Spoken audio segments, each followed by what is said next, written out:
Hello, everybody. Welcome back to Somali Christian TV. Good morning, good afternoon, good evening, wherever you are. Thank you so much for being here. Thank you for tuning in. I hope everybody's doing really well.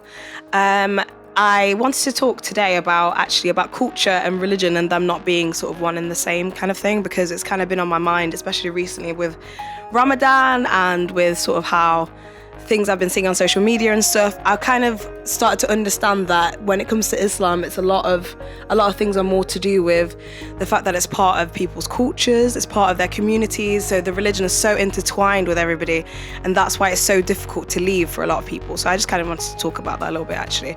So what I mean about culture and religion being so intertwined in Islam is, and we've seen it plenty of times, obviously it's because of what Islam kind of like dictates. So if you leave, obviously you have to be sort of ostracized from the community, but also in terms of like how people practice it. So people who might not necessarily be praying like 5 times a day or read the Quran would just during Ramadan would do that because that's kind of what you're meant to do in that time. And for me, it kind of doesn't seem like it's like a genuine expression of their faith. So for me, I just see that Islam is a lot to do with people seeing it as something that it's like culturally sort of relevant. This is what my people do. So especially with Somalis as well, you see a lot of them saying, if you've left Islam, you're no longer Somali, for example, because it's so connected together. And obviously that's not right. You know, when people have left Islam, it doesn't mean that they're no longer Somali. That's just the most ridiculous claim. You can't stop being your ethnicity if you've left a religion. And how can your religion isn't your ethnicity? That might be the case, you know, for like ethnically Jewish people, for example, but even if they don't practice Judaism, nobody would ever say they're not Jewish because that's their ethnicity. That's a completely different story. Whereas with Islam and wherever you're from, there's never anything that kind of, I mean, being Muslim, there's no ethnically Muslim type of thing. That is just rubbish, absolute rubbish. So how Muslims kind of like, the way that they see their religion is so linked to how they see their culture and what they do and how they act and whatever. And if you decide to leave that, it kind of is like you're leaving your culture behind as well, which is really sad because obviously nobody wants to lose their whole community, nobody wants to lose their whole family, nobody wants to lose their whole culture and stuff and leave that behind. And with Somali culture as well, it never was that way. Like before the Civil War, culture was separate to religion.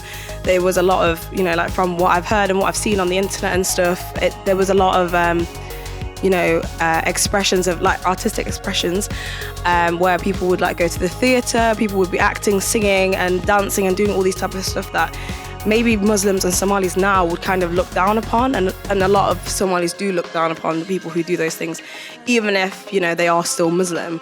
There's always a stigma attached to like people who are in the arts, and them also being sort of kind of like, you know, frightened and stuff by the imams and the sheikhs and stuff to have to maybe one day repent their sins, because ultimately what they're doing apparently is wrong according to Islam, because you're not meant to, you know, make music or anything like that.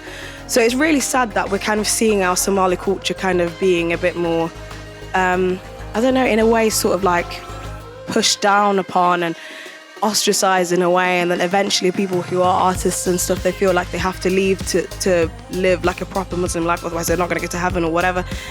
And so it just shows you how connected culture and religion are for Somali people. I think that's also the case for a lot of like, you know, other Muslims like Pakistanis or like you know, people from like other Arab countries and stuff. When you think of, you know, Somali culture, sometimes you do think of like Muslim culture. When you think of a traditional Somali person, you would think of someone who's like a woman maybe wearing a hijab or something like that. And I just wish we could leave that kind of, we could like separate the two, and that it's not all about how we, you know, like the culture should be part of our you know, heritage and like, you know, traditional clothing or traditional food or traditional music. And that's just the way culture is all around the world. Why with Islam does it have to be so rooted in like, oh, we fast every year, we like pray 5 times a day, that's part of our culture, when that's just part of Muslim culture? That shouldn't be part of Somali culture in general. And now we've seen so many Somali people leaving Islam, so many Muslims leaving Islam in droves, like in literal like hundreds per year, hundreds of thousands maybe even per year. It's probably not recorded as accurately because it's so dangerous to admit that actually for a lot of them. And even if they've left Islam to become atheists and not even become Christians, is too dangerous sometimes to even admit. So I just wonder how this sort of like people leaving Islam is going to shape the culture in the future. And I would just like to question the Muslims that are listening, or if anyone who's Somali or whatever, what you think about how culture and religion shouldn't be the same. Like, we shouldn't have those as the same thing, and we should be able to accept people from different religions to still partake in our culture, because we're all Somali people at the end of the day, and we shouldn't have to separate. We shouldn't have to have our own culture sort of as Christians, or have to be ostracized from the culture just because we're Christians. Like, we should all be able to celebrate Independence Day, for example, together, and not have to worry about interfaith sort of conflict, more so from one side than the other, if you know what I mean.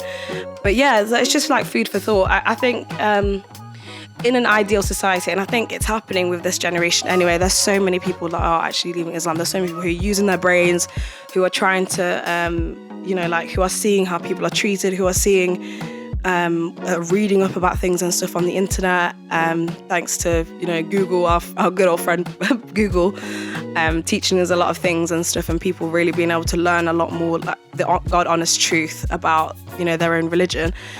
I just wonder how that's going to shape our culture going forward, especially in the diaspora as well, with all the young Somali people that are leaving Islam. Maybe not just become Christians. I pray a lot more do become Christians, but how they've been treated and stuff, a lot of them have been put off by Islam. So where's the culture going to go? What's going to happen with Somali culture? Considering a lot of Somali young people as well, they don't speak Somali. A lot of them just speak whatever language whatever country they're in. So it will just be really interesting to see where that's going to go in the future. But yeah, I just pray for Somalia, pray for all the young people, pray for all the people who have left Islam. And yeah, that's about everything I kind of wanted to say. If anybody has any sort of comments or anything they would like to sort of add to what I've talked about, please do feel free to write that down below. I wanted to finish off on a Bible verse. It's 1 John 2:15-17. It says, "Do not love the world or the things in the world. If anyone loves the world, the love of the Father is not in him. For all that is in the world, the desires of the flesh and the desires of the eyes and pride in possessions, is not from the Father, but is from the world. And the world is passing away, along with its desires, but whoever does the will of God abides forever." So yeah, that's just, like a little bit of a summary of what I wanted to say. But if anybody has any comments, any questions, any thoughts, whatever, prayers, yeah, just leave them down below. And yeah, please like, subscribe, follow, comment, all the good stuff. And I'll speak to you guys next time. Thank you so much for watching. Bye.